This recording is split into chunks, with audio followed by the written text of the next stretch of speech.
Hello, you're watching Avenue X, where Junkian Good Storytelling shares her thoughts, knowledge, and occasional weird ideas on stories and how they're told. 唐朝诡事录 Strange Tales of Tang Dynasty is a 36-episode web drama that has recently finished airing on the platform iQIYI. It is directed by Baishan Xinpeng, written by Wei Fenghua, and led by Yang Zhigang, Yang Xuwen. The drama went through a rather long shooting period, starting in November 2020 and wrapped last year, May. Since it is a Tang Dynasty story, I have done my best to dress and make up as closely as I can get to the Tang Dynasty period style, apart from the glasses. The story is set at a very specific time of Tang Dynasty, 710, the short reign of the Emperor Li Dan, before he dies and his son comes in against his own aunt for the power, then becoming one of the major and well-known emperor of Tang Dynasty. This drama really is led by two guys, a younger guy and an older guy. Younger guy played by Yang Xuwen, older guy played by Yang Zhigang. One of them is Wen, one of them is Wu. Wen, he's the brain, he's the Sherlock of the story, whereas the Wu is the younger guy and not really Watson, but he is the fighter. He's the person who protects you and saves you when you are about to get murdered. The younger guy and older guy makes up this unwilling group at the beginning of the story because they both kind of get kicked out of the capital city Chang'an for something they've done. They have to go to a more remote county to work. Along the way of their travel, they encounter all kinds of cases and they get moved around from location to location, eventually leading the way back to capital city Chang'an. I have watched all 36 episodes of this drama. I'll give it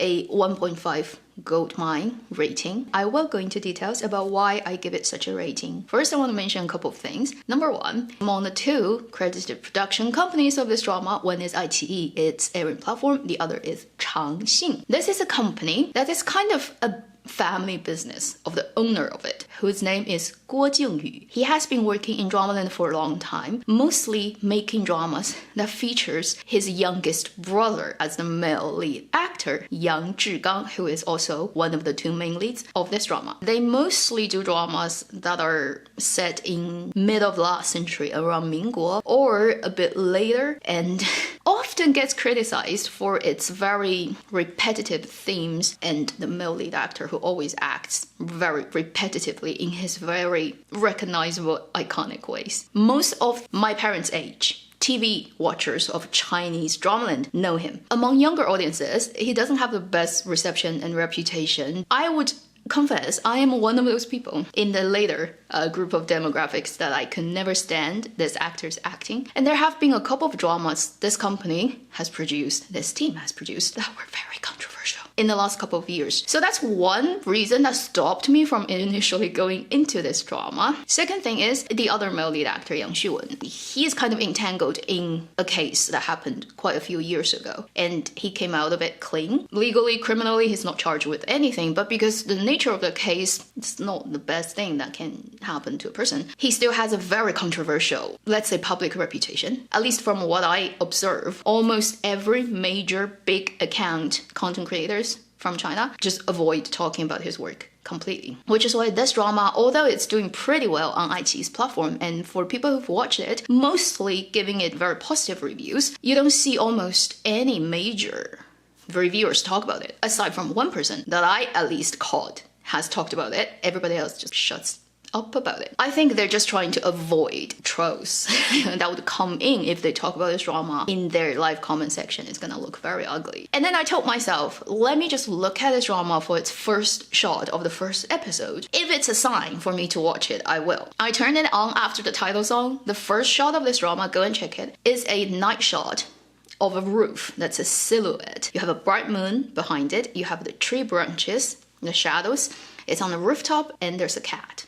I'm like, shit. Because moon, branches, that's my logo, and cat. If you've been watching my channel long enough, you know, cat, Avenue X. So that's a sign. I guess I just have to watch it. Now, let's start talk about specifically about this drama, what I think is good about it and what I think it could do better. On the positive end, number one, this is an overall very acceptable quality production that doesn't feature major acting stars, super well-known celebrities. If you put it in line with other Tang Dynasty setting period dramas, its production quality and budget is above Imperial Coroner. It has managed to achieve a quality that's close enough to Luoyang's production standard and looks and things. They also didn't use skin smoothing, weird color grading, super bright, low contrast look that a lot of period idol dramas would have that looks absolutely horrendous. It went for the more cinematic, more realistic, well lit, but not overlit and textured look. You can also tell, although this drama is not masterclass of cinematography and how you use lens and camera and framing to tell a story, occasionally you see certain shots and certain sequences designed and you can tell it came from people who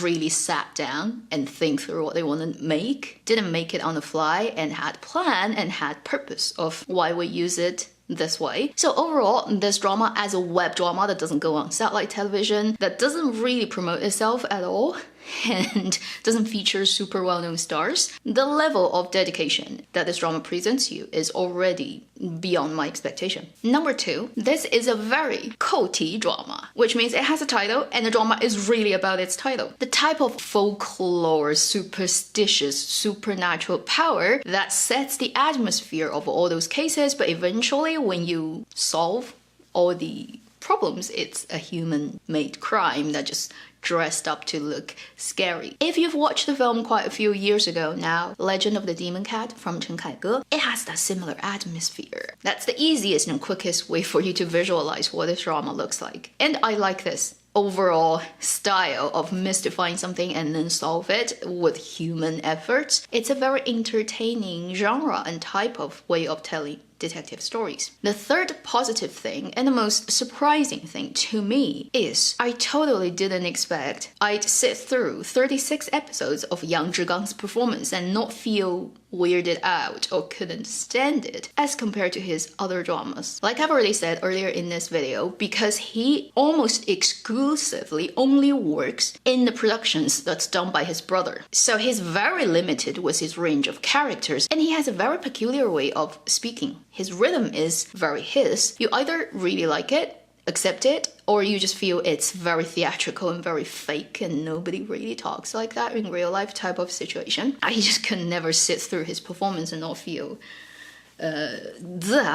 yeah, that's my reaction. But somehow, that habit of acting or that style of acting he's built up actually fits a period drama and this particular character. If you talk in a more theatrical way, you act in a more highly designed and presentable way, we all accept that because it has that whole tradition with working with traditional theater, opera singing, and our expectation of ancient people just being a little bit different. That's how people perceive these things. His way of being theatrical and talking fits the time setting so much better that it doesn't jump out as weird anymore. Also, this particular character he plays is a very theatrical person by nature. A very clever, experienced, and shrewd little official who understands how the whole system works. He's always acting when he's dealing with every other person. And that kind of personality and character with his type of acting works so well together. And if it's nothing else, at least in the clarity of delivery, being an actor and deliver lines properly, he's much better than a lot of younger actors who can't even speak Mandarin properly. So his performance, which I was worried about before I went into his drama, didn't give me any problem. Now let's move on to talk about things that I think are problematic, okay? Although I've watched through 36 episodes, hardly fast forwarding, I would still say you may need fast forwarding at certain places of this drama, or even constantly watching it at 1.5 times speed wouldn't really bother you at all. As a detective drama that's made up with 8 cases, I wouldn't say the cases are very impressively well written, and even they have twists and have certain cases unresolved and you come back to visit it later, they have all those structures. In terms of the twist's quality, the surprise element when the truth gets revealed, not even one really impressed me.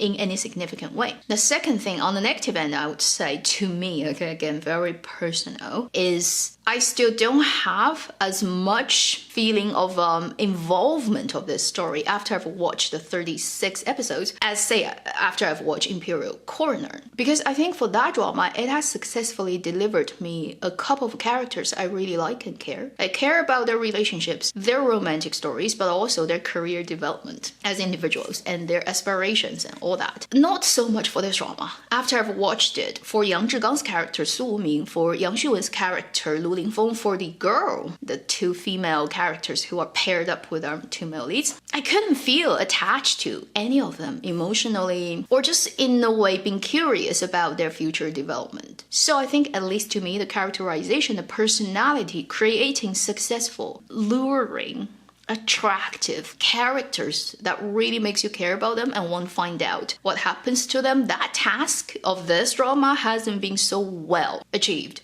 as compared to a couple of other dramas I can think of. In an ideal world, that would be the part of a script, in my opinion, that this drama can improve on. The third not so ideal thing about this drama, in early parts of this drama, I think they've done it too intentionally and it's a little bit uncomfortable for me to watch. And later it got better. Basically, they tried to smash the two male leads together right from the beginning to make them a CP. Not a BL CP, obviously, not like never getting there. This is not that type of drama. And making little jokes, making little funny moments, making those things that try to coax the audiences into shipping them. Before the events, the logics of the two characters getting to know each other even got to that place where it's logical and reasonable for two people to develop a bond with each other. So it kind of tried to push it in that direction a little bit too intentionally and too hard, and it's a little bit off-putting at places. Overall though, it's not too big a problem, particularly later in the story when they've already gone through quite a few life and death situations and challenges and got to know each other really well and start to like each other, and then it just becomes very acceptable and normal. Last point about this drama, okay, it's not really a negative thing, but it's totally an Avenue X thing because I've watched too many dramas. There's one thing that really bothered me a lot in this drama. There are so many sets shift. The characters are traveling all the time. They're moving from place to place and they come across all kinds of different sets. I have to give this to the drama that they made a lot of original sets built, far exceeding my expectation, but it still includes a lot of street views, a lot of like restaurants, a lot of people's residence and that type of places that are so familiar. So I was a little bit distracted because it's so recognizable. Ah, street from Word of Honor. Ah, that corner from Eternal Love. Oh, this is that bamboo forest little thing that happens in every freaking period dramas in China because it's all filmed in that one place. Go up the stairs into the mountain place. It's in at least 5 dramas I can think of. Oh, that's the residence. We've just seen this year from another drama called A Dream of Splendor. So to me, it happens way too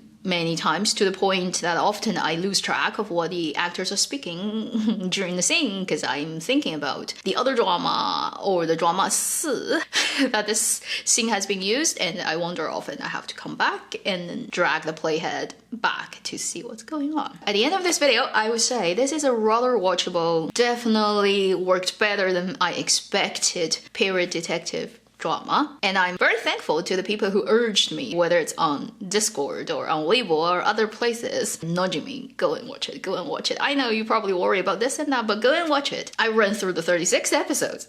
And I'd say I don't feel my life is wasted by doing that. It may not be the best drama of this genre, but I don't think it's gonna offend you in any significant way. As an entertainment piece of work, really, it's pretty lovely to look at. Oh, I just remembered. There are a couple of actresses, whether they're very small roles or more major roles in this drama, they have way too much plastic surgery, particularly injections in their face. You know, at times it becomes a problem as well because it's a period setting drama and it just looks so 21st century. It's only by using certain technology and ways of doing that you can look like that on camera. So at times when those characters show up, I'm like, maybe I just like look away from the shot, just listen to them speak as a radio play because their face is just too out of time of the setting. Why do people do that to their faces? You really don't don't need to. It looks so weird. Sorry about that. I start ranting again. That should conclude my final review on the drama Strange Tales of Tang Dynasty, 唐朝诡事录. Thank you for watching Avenue X. I'll see you in my next video. Meanwhile, live long and happy drama watching.